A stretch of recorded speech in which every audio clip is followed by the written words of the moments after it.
Assalomu alaykum hammalaringizga. Men Qo'chqorova Yulduz. Kashtachilik bilan shug'ullanaman. Yoshligimdan beri shu kashtachilik bilan buvimdan o'rganib, kashtachilikni bularni har bir naqshlarni, chizmalarini ham chizib, o'zim tikib, mayda materiallarga tikib o'rganganman. Hozirgi kunda katta suzanalar, choponlar, milliy liboslarimiz, hamma yostiq jildlar, mana bunga o'xshagan yostiq jildlarni tikib, yosh qizlarni, yosh bekor o'tirgan ayollarni hammasini shu hunarga o'rgatib kelamiz. Bir dona mahsulotni tayyorlash qancha vaqt oladi? Bir dona mahsulot tayyorlash, mana masalan yostiq jild, mana bu.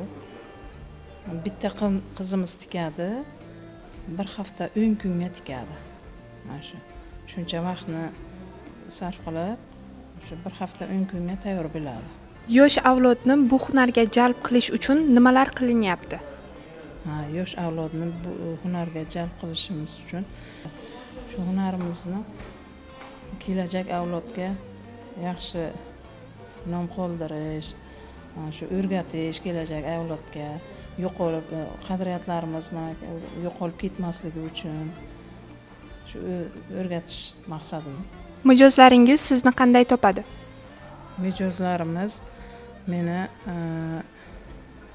katta qizim shu ingliz tili bilan internet orqali, Etsy orqali, shu orqali ham savdo sotiqlarimizni yuritib boramiz. Amerika, Xitoy, Yaponiya, Fransiya o'shalar bilan gaplashib, mahsulotlarimizni zakaz beradi ular. Biz tayyorlab beramiz. Yoqtirgan o'sha nima saytlarga qo'yilgan suzanalarimiz, chaponlarimiz, yostiq jildlarimiz hammasini ko'rib, ular zakaz berib sotib olishadi. Eng ko'p nima sotiladi? Eng ko'p sotiladiganimiz mana yostiq jildlar. Ham keyin katta suzanalar ham, ularni divan, kreslo shunaqa larga yoki yana devorlarga qo'yib qo'yish uchun razmerini so'rab zakaz berib tiktirib beramiz. Keyin choponlarimiz, kostyumlarimiz hozirgi zamonaviylashtirilgan ham eskicha ham zamonaviy nusxalardan qilib, hozir mana o'zbek qizlarimiz to'y bo'lganda kelinlik chopon kostyumlarini zakaz berib, shularni ham o'zimizga ham urf bo'ldi. Shu mana tayyor ipak, nima ustlariga biserlar qilib, ular o'zimizni shu o'zbek qizlarimiz ham kiyishyapti.